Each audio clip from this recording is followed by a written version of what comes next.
जय श्री राम। स्वागत है आप सभी का एक बार फिर से मेरे YouTube चैनल पर।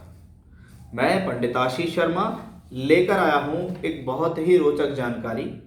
आज के इस वीडियो में हम बात करेंगे कि बृहस्पति देव जो लगभग एक राशि में एक वर्ष तक भ्रमण करते हैं, उस दौरान वो मार्गी भी होते हैं, वक्री भी होते हैं, लेकिन लगभग एक वर्ष या उससे थोड़ा बहुत ज़्यादा समय में वह एक राशि को भ्रमण कर लेते हैं। इसका मतलब है कि 12 साल में बृहस्पति 12 राशियों को कवर कर लेते हैं।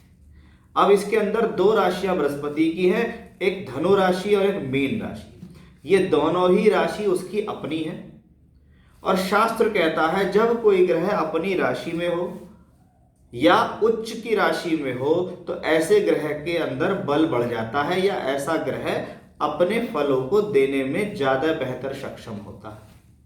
अब बृहस्पति किसी भी राशि या किसी भी लगन के लिए बुरा ग्रह नहीं है, क्योंकि बृहस्पति की आदत है सदैव देने की।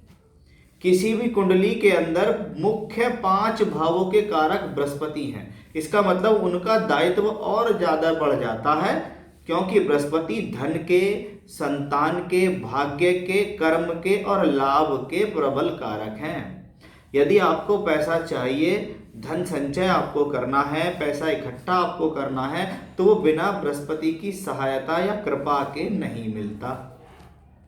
अब एक ऐसा ग्रह जब ब्रह्मांड में 5-5 चीजों का कारक है और ब्रह्मांड में अपनी दूसरी राशि, यानी पहली राशि उसकी धनु और दूसरी राशि होगी उनकी मीन, जब वह अपनी मीन राशि के अंदर प्रवेश करेंगे और साल भर तक भ्रमण करेंगे, तो आप ये समझिएगा कि बृहस्पति एक राशि में बैठेंगे, 2 राशि के मालिक हैं, 3 जगह पर दृष्टि देते हैं और 5 भावों के कारक हैं।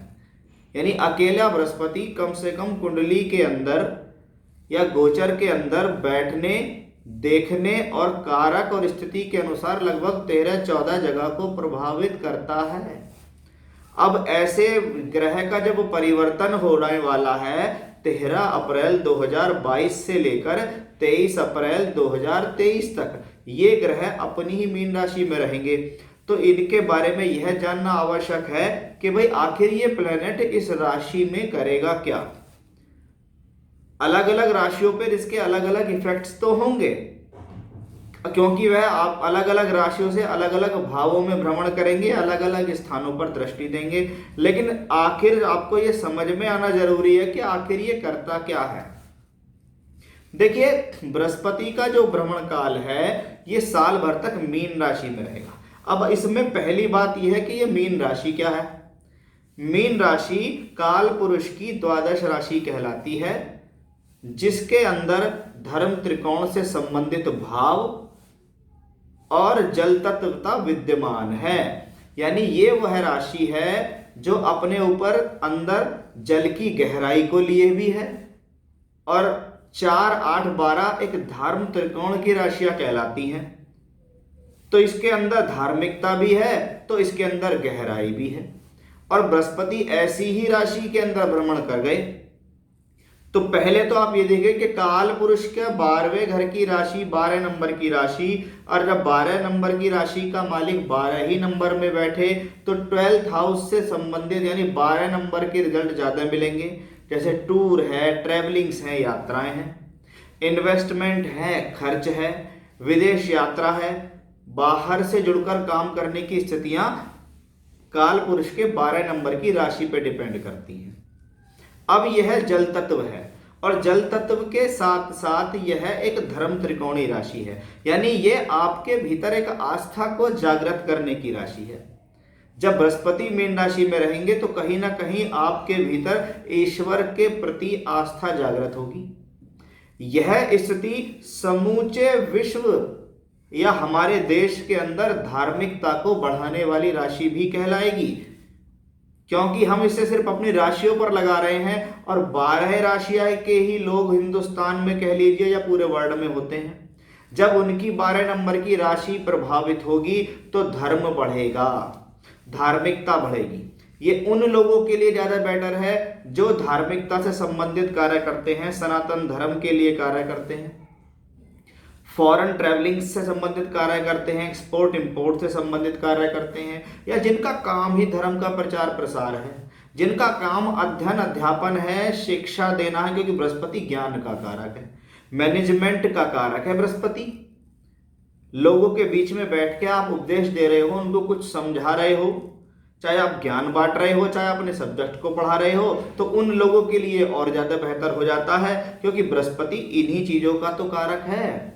वेद है, वेदांग है, अध्ययन है, अध्यापन है।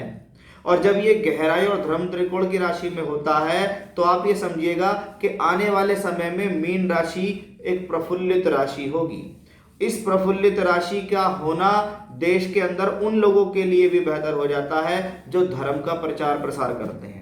यानी अगर आप इसे अपनी राशि के हिसाब से देखें तो आप ईश्वर के प्रति समाहित होंगे ही होंगे। आपके भीतर धार्मिकता बढ़ेगी, आपके भीतर लोगों के प्रति ध्यान लगाना, लोगों से मेल भाव बढ़ाना, सद्भाव बढ़ाना और बाहर से जुड़कर काम करना भी इस मीन राशि के बदौलत ही आता है। क्योंकि यहाँ दोनों ही बात समझनी है कि आखिर मीन राशि क्या है और आखिर ये बृहस्पति क्या है। जब आप इन दोनों को समझेंगे तो एक साथ इन दोनों को मिलाएंगे। तो ये नहीं कि फटाफट उठाओ और बताओ 12 राशियों के लिए इसका क्या फर्क पड़ेगा, लेकिन पहले समझने की तो जरूरत है कि आखिर होने वाला क्या है। कि बृहस्पति मीन राशि के अंदर 3 प्रमुख नक्षत्रों में ट्रांजिट करेंगे। पूर्वा भाद्रपद, उत्तरा भाद्रपद, रेवती। पूर्वा भाद्रपद नक्षत्र जो स्वयं बृहस्पति का नक्षत्र, उत्तरा भाद्रपद नक्षत्र जो शनि का नक्षत्र, और बुध का नक्षत्र रेवती नक्षत्र। अब जब शनि बृहस्पति के नक्षत्र में होंगे, मैं समझता हूं 2 से 2.25 महीने बृहस्पति अपने ही नक्षत्र के अंदर होंगे। यानी ये समय ज्यादा बेहतर होगा काम धंधे के लिए, धन के लिए, पैसे के लिए, सामाजिकता के लिए, लाभ लेने के लिए। जब वह शनि के नक्षत्र में आएगा तो शनि क्या है, कर्म कारक है।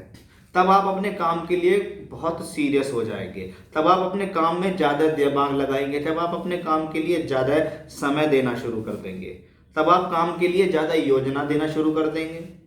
और जब बृहस्पति बुध के रेवती नक्षत्र के अंदर ट्रांजिट करेंगे तो बुध क्या है, इंटेलिजेंसी और व्यापार का प्रबल कारक है। यानी आप कोई भी ऐसा काम करते हैं जो इंटेलिजेंसी से रिलेटेड हो, जैसे बुध के व्यवसाय क्या है, सीए है, अकाउंटेंसी है, वाणिज्य है, व्यापार है। और वो व्यापार कहाँ सा है, द्वादश का व्यापार, एक्सपोर्ट इंपोर्ट का व्यापार है, बाहर के लोगों से जुड़ने का व्यापार है, टूर ट्रैवलिंग्स का व्यापार है, मेडिसिन का व्यापार है, मेडिकल लाइन का व्यापार है, आश्रम, एनजीओ, धार्मिकता से संबंधित कार्यों का व्यापार है, अध्ययन अध्यापन, टीचिंग, मैनेजमेंट से संबंधित व्यापार है। तो उसमें क्या होगा, बृहस्पति खुश होते हैं। बुध के नक्षत्र में बृहस्पति खुश है, क्योंकि बुध भी ऐसा ही एक प्लेनेट है जो शिक्षा का प्रचार प्रसार करता है। बृहस्पति ज्ञान है तो बुध शिक्षा है कि आपने वेद वेदांग पढ़े और आपने लोगों में उसका प्रचार कर दिया। तो ये आपके लिए एक अच्छा कॉम्बिनेशन मैं इसको कहूंगा। साथ ही साथ जिन लोगों की राशि बृहस्पति की है, जैसे धनु और मीन राशि, या जिन लोगों को बृहस्पति की महादशा या अंतरदशा चल रही है, उनके लिए इस गोचर का प्रभाव अन्य लोग या अन्य राशियों के मुकाबले ज्यादा होगा, क्योंकि बृहस्पति तो मीन राशि में साल भर के लिए ट्रांजिट करेंगे ही।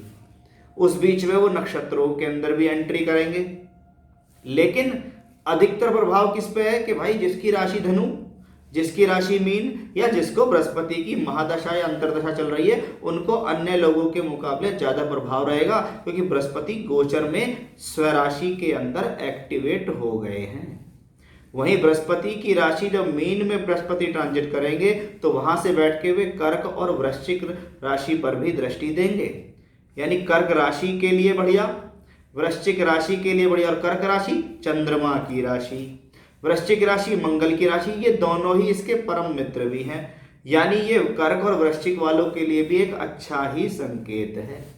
आगे इसके बारे में हम पृथक पृथक रूप से भी बात करेंगे कि प्रत्येक 12 राशियों के लिए इसका क्या प्रभाव पड़ेगा, लेकिन पहले यह समझना जरूरी है कि ये जो साल भर का ट्रांजिट है, ये जो बृहस्पति देव हैं, आखिर ये मीन में आके करेंगे क्या, इनका मीन से क्या संबंध है, मीन राशि के अंदर क्या है और बृहस्पति के अंदर क्या है।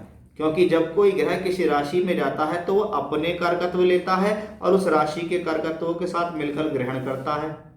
इसको उदाहरण से समझें कि आपका खुद का कोई व्यवहार है और आप किसी के घर में जाके बैठ गए, तो क्या होगा, उस घर का वातावरण और आपका व्यवहार मिल जाएगा, आप उसी हिसाब से बात करेंगे। आप कितने ही पढ़े लिखे हो या पढ़े लिखे ना हो, लेकिन अगर आप अच्छी जगह जाके बैठोगे तो आप अपने आप को प्रयास करोगे दिखाने का कि मैं कितना तमीज वाला हूँ, मैं बहुत सभ्य हूँ, मैं बहुत सोच समझ कर बोलता हूँ। वैसा ही प्लेनेट है कि एक बृहस्पति जैसा सौम्य, सबसे बेनिफिक ग्रह, सबसे शुभ ग्रह एक अपनी ही सौम्य राशि के अंदर बैठ गया है। इसका मतलब प्लेनेट सभ्य भी होगा, प्लेनेट अच्छा भी होगा, प्लेनेट भरपूर रिजल्ट भी देगा। तो ये था मेरा आज का विषय कि आखिर बृहस्पति का जो परिवर्तन है साल भर के लिए बृहस्पति मीन राशि में रह के आखिर करेंगे क्या, क्या मतलब है उनका मीन राशि में जाने का। फिर से नए विषय के साथ आपके सामने हाजिर होऊंगा मैं, तब तक के लिए बने रहिएगा मेरे साथ। जय श्री राम।